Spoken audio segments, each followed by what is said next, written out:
That's three, and that's victory.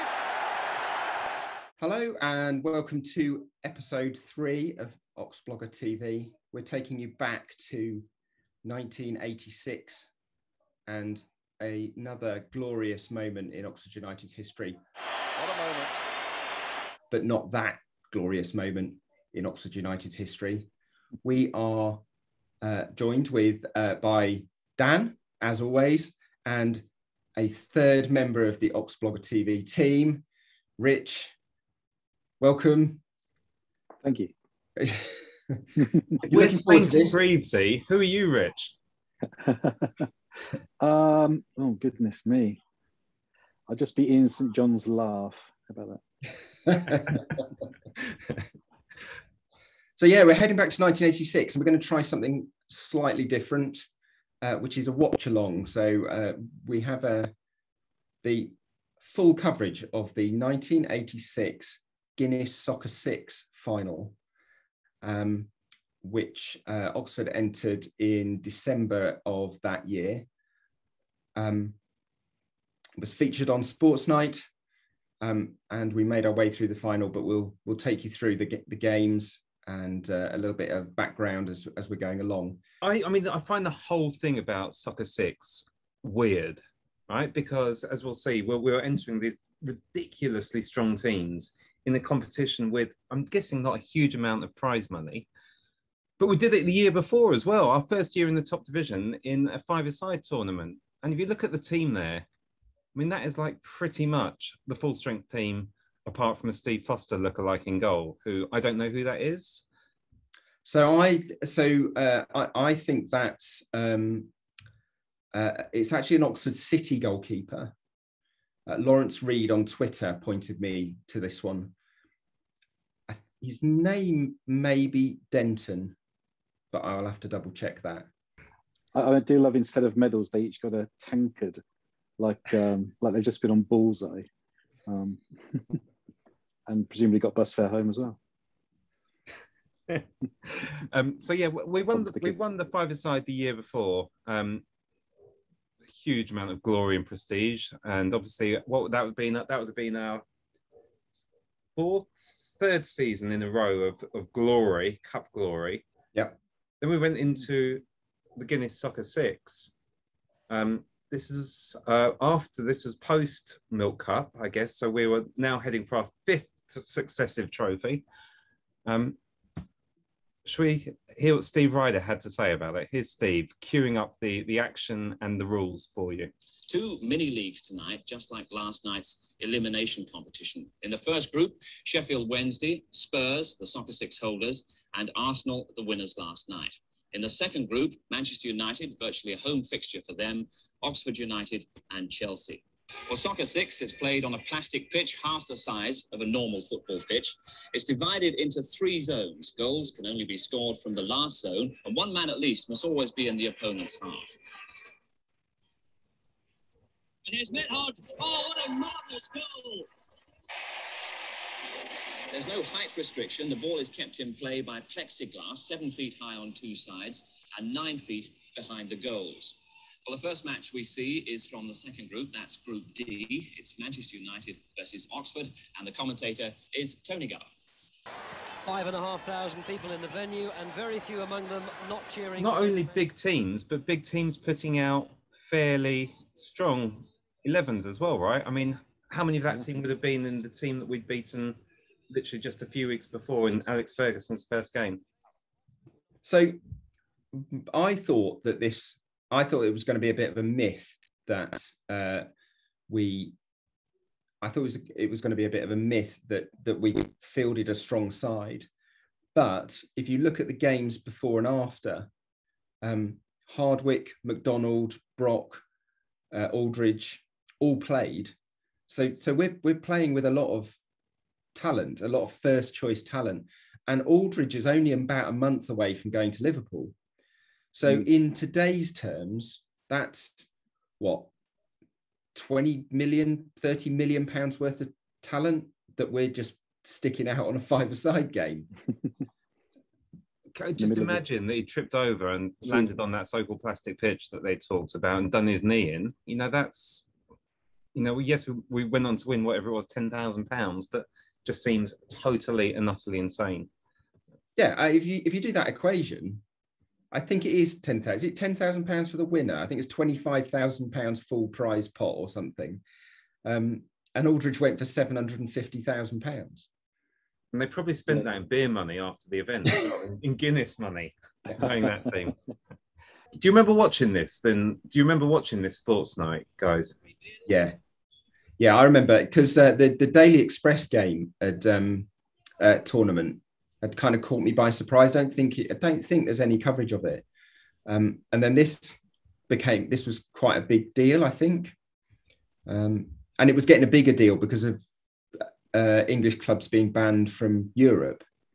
Yeah. And so it was featured on Sports Night and I was allowed to stay up and watch it.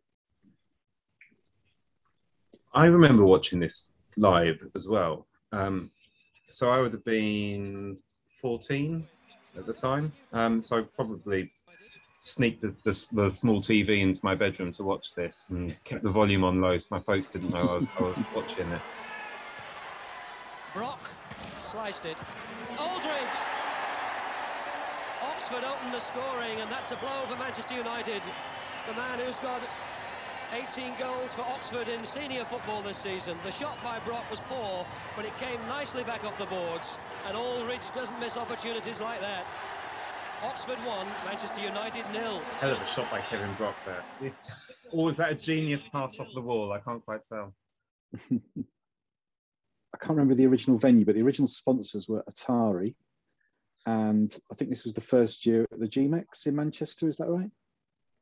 Yes, yeah, it was. Yeah, so the G-Mex used to be a train station, Central Manchester train station. It was repurposed only that year. It was only opened that year, after years of renovation.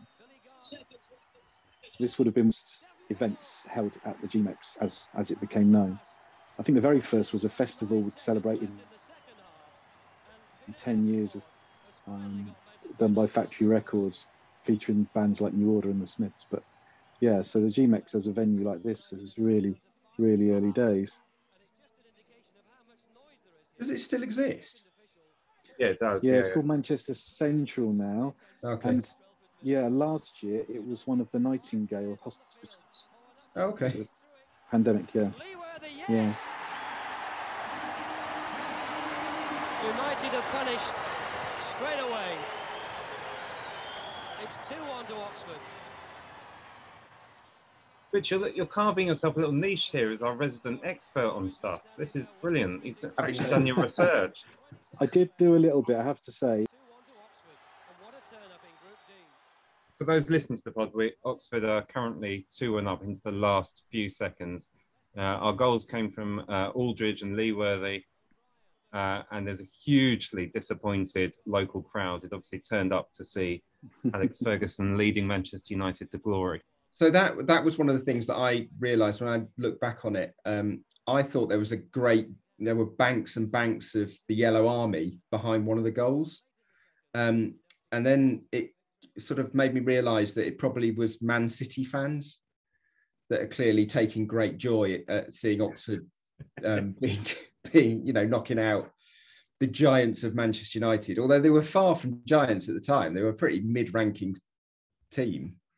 Yeah, I mean, Oxblogger, you probably the same as me saw us beat Man United about 3 years previously. Yeah. Second replay of the League Cup. Yep, absolutely. So yeah, it wasn't uncommon. but when you see the coverage, you can see that there's definitely this big Manchester United bias, and in fact you don't see the second Oxford game in the Sports Night coverage because they have to focus on Manchester United, even though Manchester United are pretty much out of it as a result of this defeat. But they still have to play both games. They don't actually play the Oxford game at all, despite us progressing, plot spoiler, into the final. And Tony Gubber says, yes, when Manchester United have scored as well. Finally, they've got the goal. Brilliant. Hooray. Everything's okay again. Exactly. Unconscious bias even back then. Even back then. So careful what you say about the BBC. Even back then, no, what am I saying? So Rich, tell us what else happened then in this tournament. What were the next results, given you're now the resident Guinness Soccer Six historian? I'll be honest, Dan, you're gonna have to cut that out because I didn't write that down. Well, so this appears to be the second day. It's not immediately clear, and if you try and research it, there's virtually nothing out there about this. This is one of the great lost tournaments. In fact, I found one forum post of a chap named Boris, who I believe is our resident Oxford United historian, Martin Bratetsky. It's just saying, does anybody know the results from the 1986 Soccer Six tournament? And absolutely nobody's answered. And I think he posted that back in sort of 2007 or something.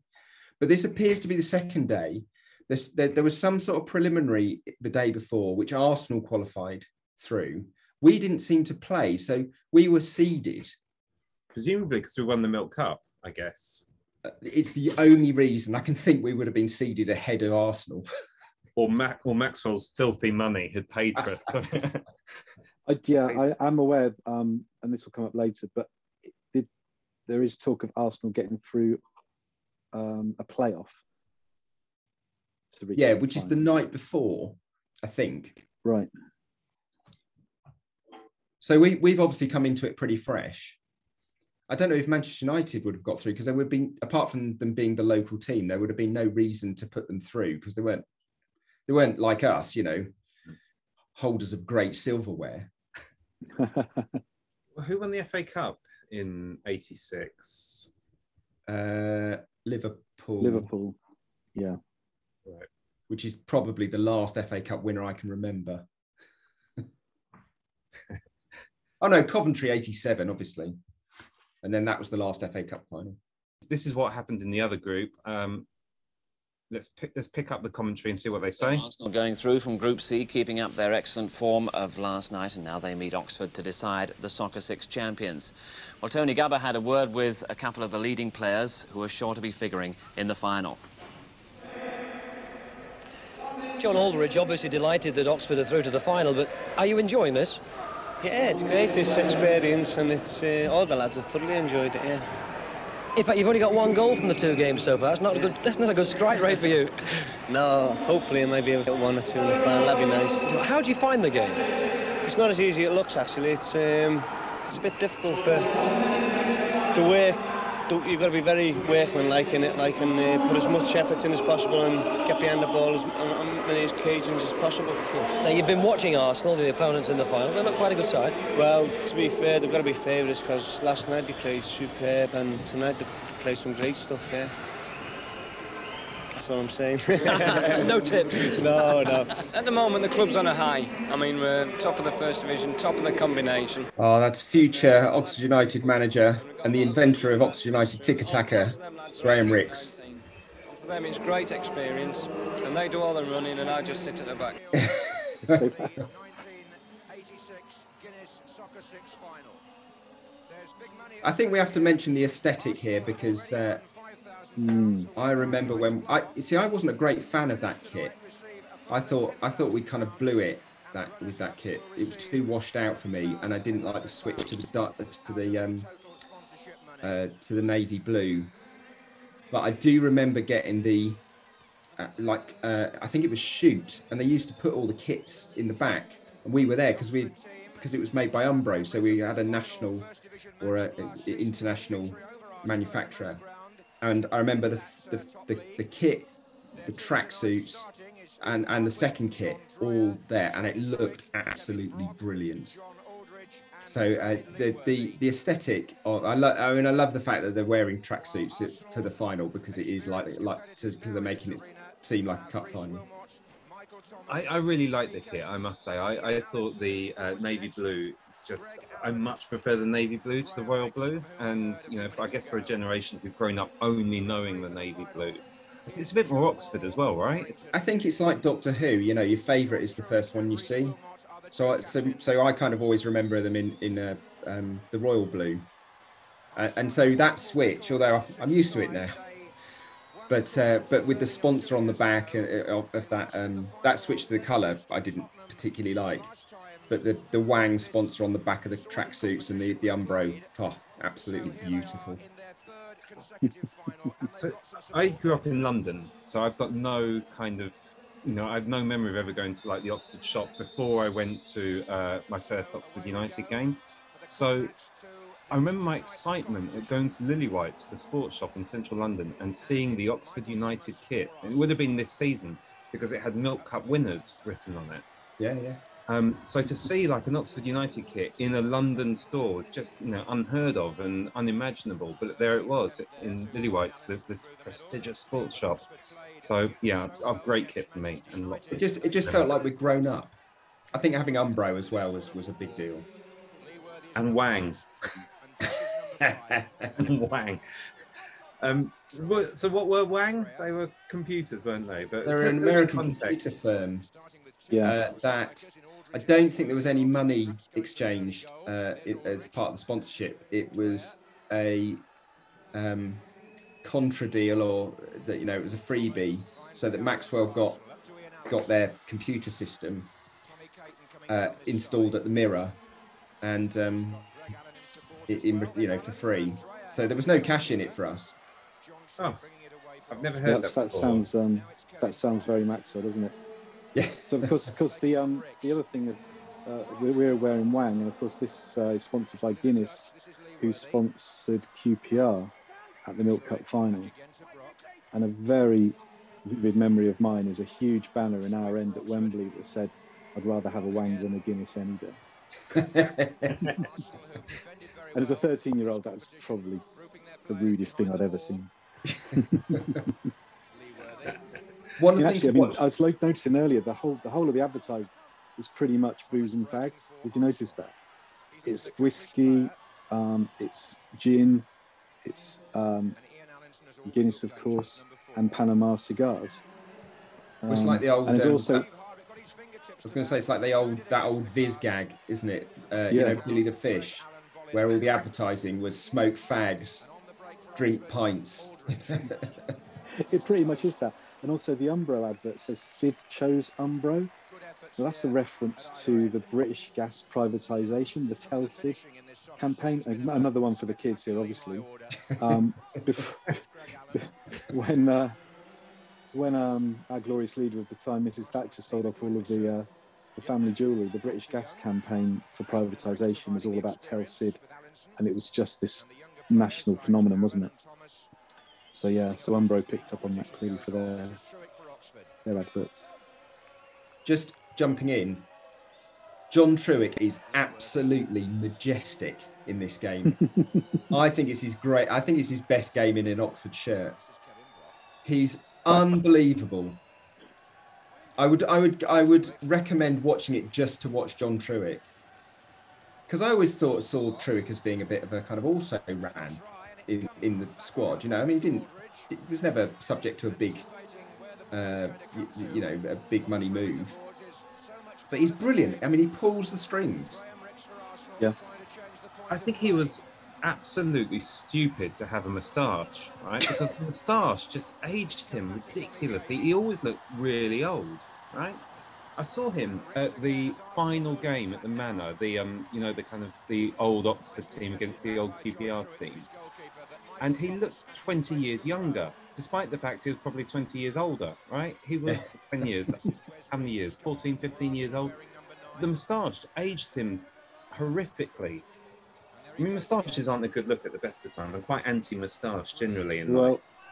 Yeah, it's funny you say that, because I've just been to a music festival this weekend, which attracts quite a lot of hipsters, and there were as many mullets and moustaches on display there as there is in this match, I would say, if not more, and completely unironic as well.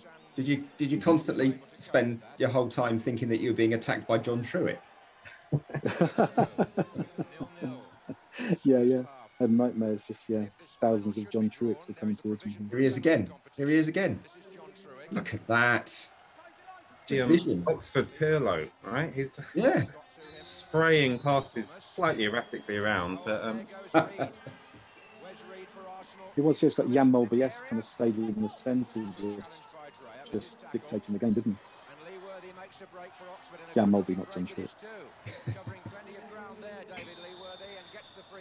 One of the things to say about the Arsenal team, because again, going back to that whole thing of did they play the first team? I think it was a slightly weakened team, but they had Paul Merson and the guy Paul Davis is in the team. Michael Thomas. Michael Thomas, that's the one. Yeah, and I think they were maybe a couple of years off first team. I did look into Paul Merson, and he'd made his debut the month before. Okay. For Arsenal, he'd have been 18 at the time. Yeah, you're right. Michael Thomas is playing, and he's playing as the defender in this. And he started off as a defender. Apparently, it's the signing of Lee Dixon that moved him into midfield, and therefore pushed him forward. And then eventually to score that famous goal at Anfield. Yeah.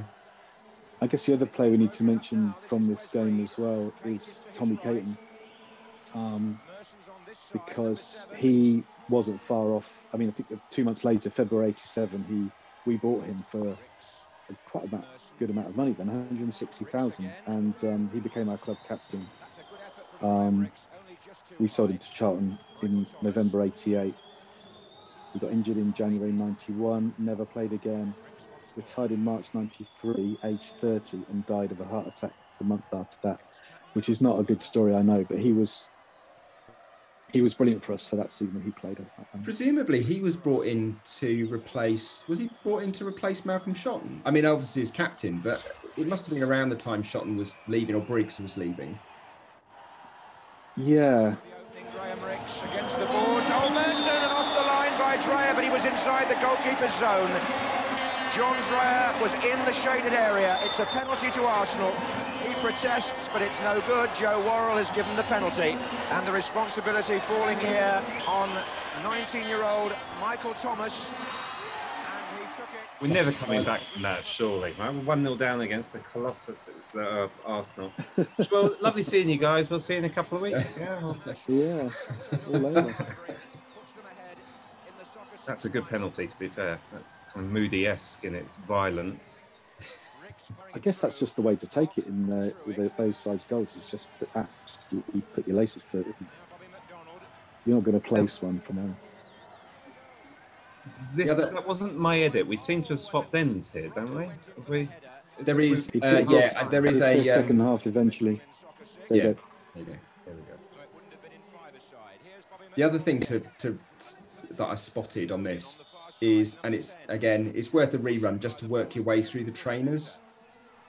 So some of them have got trainers which look like football boots. Others have got Dunlop Green Flash. The Arsenal keeper looks like he's wearing Adidas Gazelles. And the ref he must have gone to like Acme referee's shop, because there's no way those trainers are on sale generally. They have to be a specialist shop. Oh, that's my childhood hero. But look at Ray Graydon. Yeah, that is a look, isn't it? Who was that? I missed that. Was it Kevin Brock?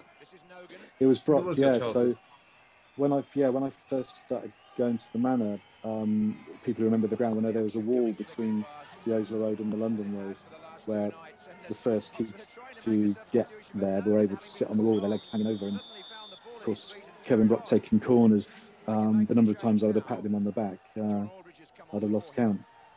Yeah. So he was, him and Bobby McDonald, bizarrely, were my childhood heroes. Rich, I remember us going to that corner at the Manor, and going down as a couple of soft lads like we are. We go down to the corner, and then we get shooed away by some of the harder kids. It was a real rite of passage, because we'd stand with our dads at the Osler Road, and we wanted to, and getting into the corner was the gateway to adulthood and the gateway to the London Road. Yeah. But yeah, I remember a few times kind of getting chased away. Wow. So I must have erased that from my memory. But yeah. Well, you're a bit of a tough guy, I guess. Yeah. That's us Temensians, yeah. Now it's Lee Worthy. Leeworthy. Now, I mean, you'll remember the excitement when we signed him. So we signed him from Tottenham's reserves, and where he was an absolute goal monster. And then he kind of exploded into the team, didn't he? Did he score in his couple of goals on debut? Yeah, he scored in it was a cup game, I think. It might even have been against Spurs. And he scored early on. And yeah, I thought he was... And this is what surprised me about this, is seeing Leeworthy and Aldridge together, because I assumed that Leeworthy was the replacement. But there must have been an overlap, or they knew that Aldridge was going. But yeah, he didn't really do anything after that. He loitered around for a while, didn't he? I found footage of a game against Chelsea 2 years after this where he scored. It must have been his first goal for us for two seasons. I'd totally forgotten he'd been there at the time. So he really did linger like a bad fart, and then kind of ended up playing non-league. Did he go straight to non-league afterwards? Or I don't know where he headed. But this is one of the weird things about seeing this. So people like Steve Hardwick and Bobby McDonald, I always associated with the pre-First Division days. I thought they were ousted almost as soon as we moved into the First Division. But this is, 15, 16 months later after promotion. So they were still at the club. And in fact, both Hardwick and McDonald played in the games before and after. And I would never associate them with this side. Maybe they've been kept on for their specialist skills at small-sided football. The lucrative world of 5- and 6-a-side football. Gus Caesar had to concede, and Arsenal are not home and dry yet by any means. It's Truick who's going to take this corner kick for Oxford, and it was Aldridge who got a touch. A typical John Aldridge goal. John Truick just played the corner in short, and John Aldridge got the touch, which makes it Arsenal 1, Oxford 1. You could call that a near-post corner, and how sweetly taken. A nice little finish there from our man. We call it a near-post corner because that's precisely what it was.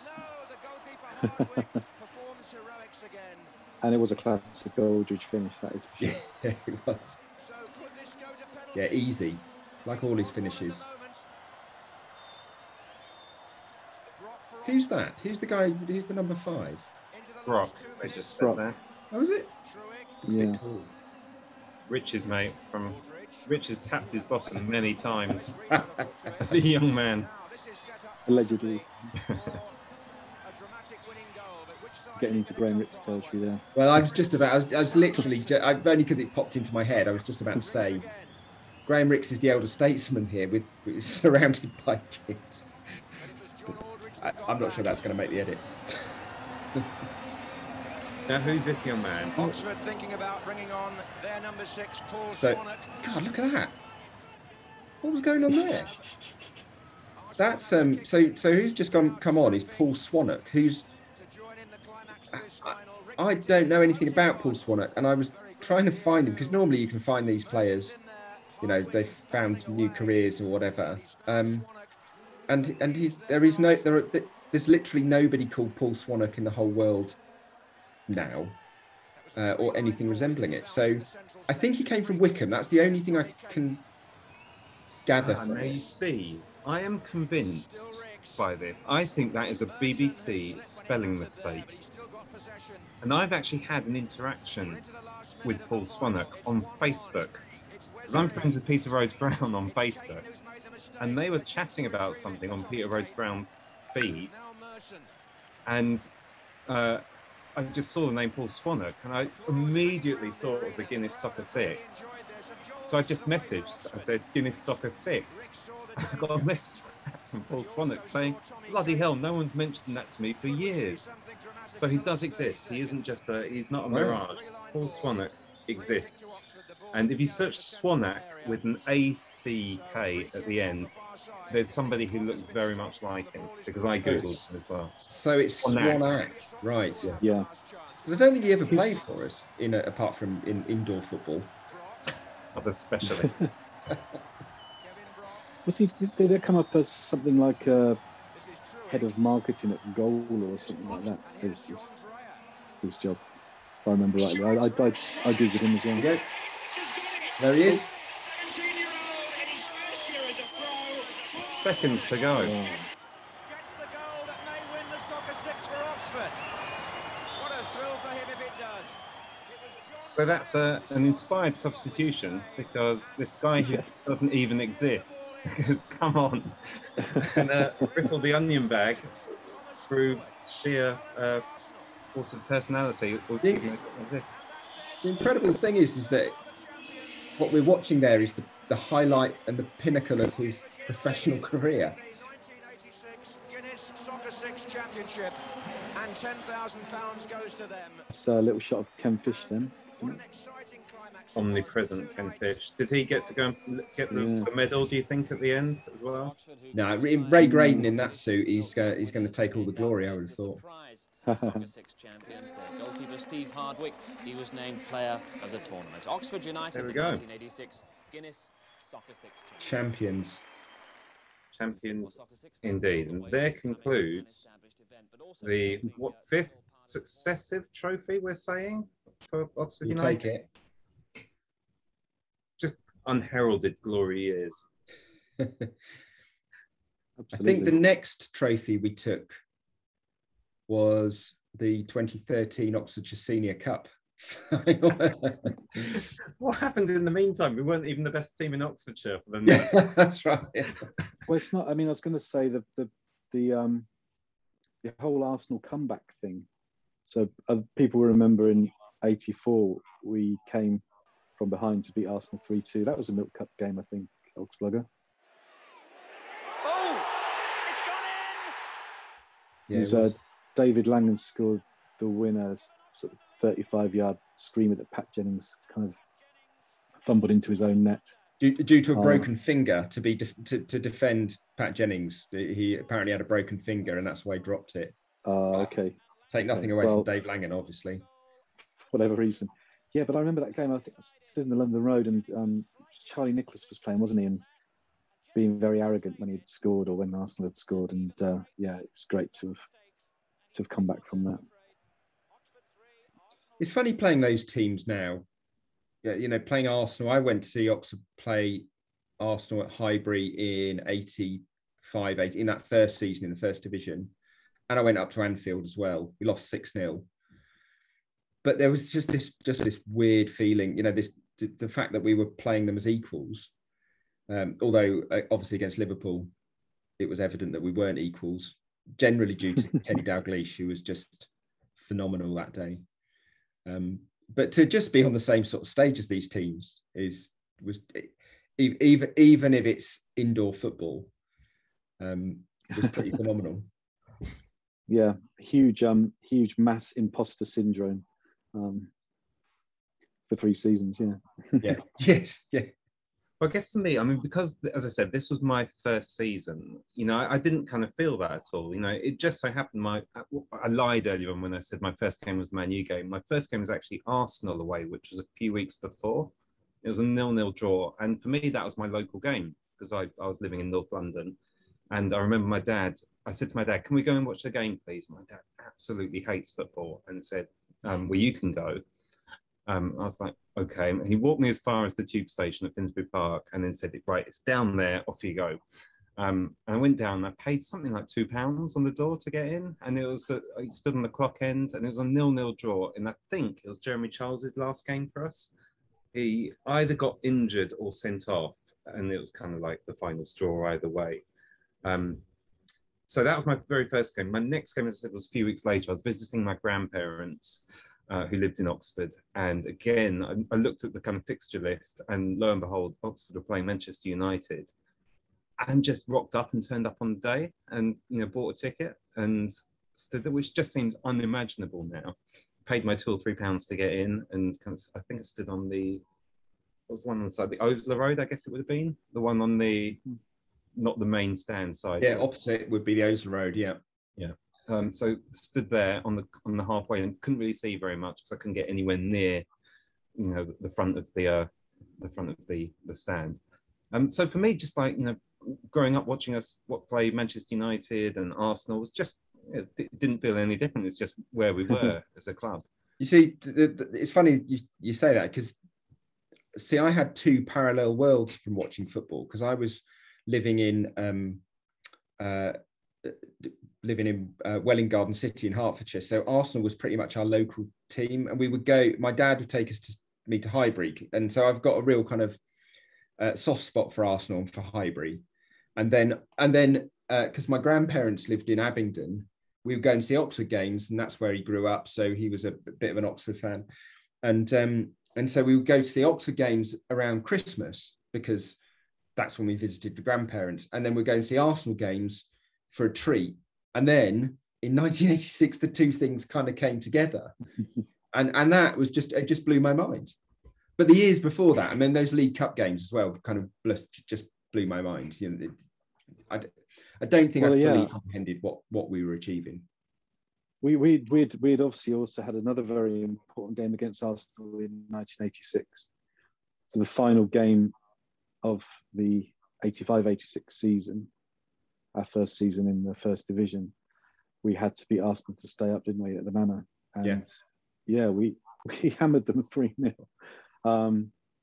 Houghton scored after 2-3 minutes. Then I think Aldridge penalty, and then Billy Hamilton scored a third. So yeah, that'd have been strange, because we'd have won the Milk Cup and then potentially have gone down. So yeah, last game of the season, that was horrible. But I do remember that being quite complacent about that result. You know, playing Arsenal to stay up is no mean feat, is it? No, goodness. It's just what we did. We, on the other vodcast that I did, which we no longer talk about, the official Oxford one, we had Peter Rhodes Brown on talking about that season and talking about that game. And for some really bizarre reason, that last game against Arsenal was 3 or 4 days after everyone else played. So it's not, you know, in those days, you didn't have the thing where on the last day of the season, all the games kick off at the same time. For some totally bizarre reason, probably the Milk Cup success had kind of, you know, clogged up our fixture list. We were allowed to play our last game that season 2 or 3 days after everyone else.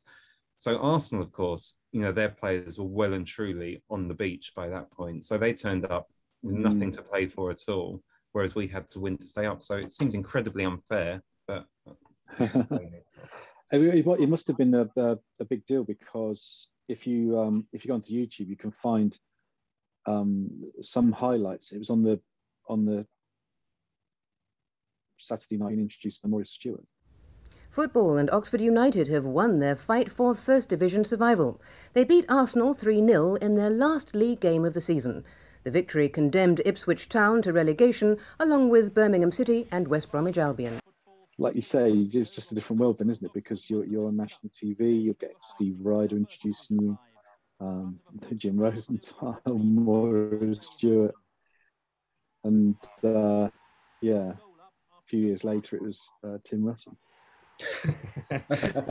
Is he still going, Tim Russell? Or is he? I mean, for those who live in the region, does he still do little match wraps on? No, he doesn't. Swindon fan, wasn't he? So yeah. No, he's. I think he's. I have looked him up before, and he's a media consultant.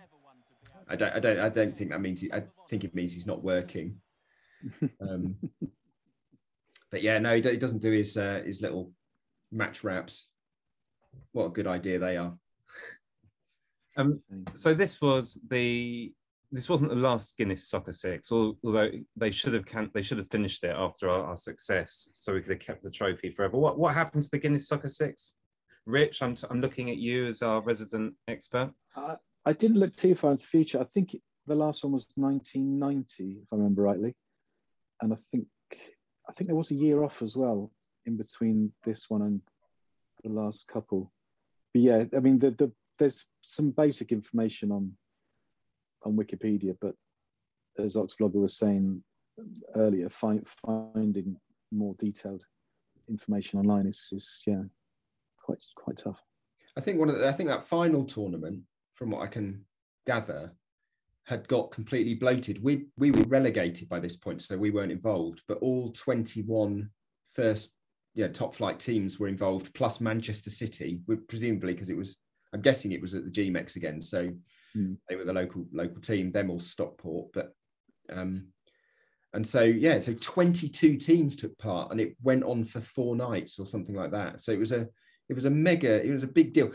I think it was sort of an attempt by the football authorities to create like a sort of the equivalent of 2020 cricket or the 100 or something like that. It was an attempt to sort of make football sexy, so they could and they can muck around with it in a way they couldn't with the 11-a-side game. So they could have the music and the DJs playing, and there was presumably cheerleaders involved somewhere along the lines. I've got a slight confession about the following year as well. I do know it took place the following year. I was furious we didn't qualify automatically as champions. I remember feeling a real sense of injustice about it. We had to do the qualifying event the next year, and we crashed out. The following year, for those who don't know the story of the following year, we will talk about it one time. We were a dreadful team. We went 26 games without a win. And the 6-a-side team, even the 6-a-side team, were hopeless as well. And they turned up for the qualifying event and got thrashed by everybody. And I found out the results by calling Club Call.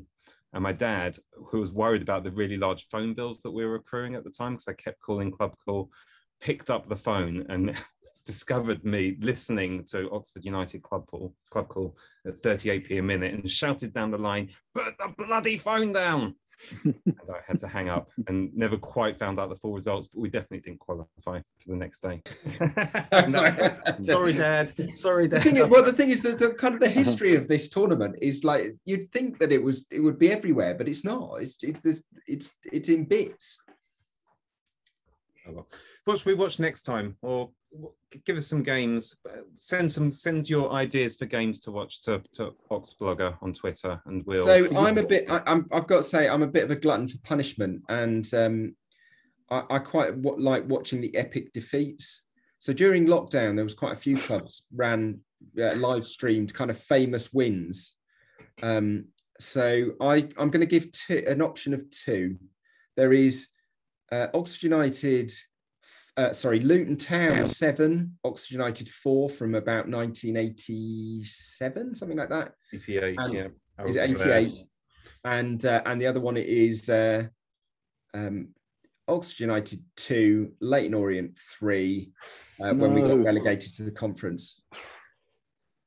You could have Exeter as well. Oh my God, you're going to make us watch that.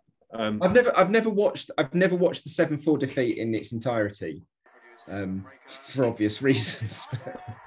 I don't think I've ever seen an 11 goal game, but there'd be plenty of action.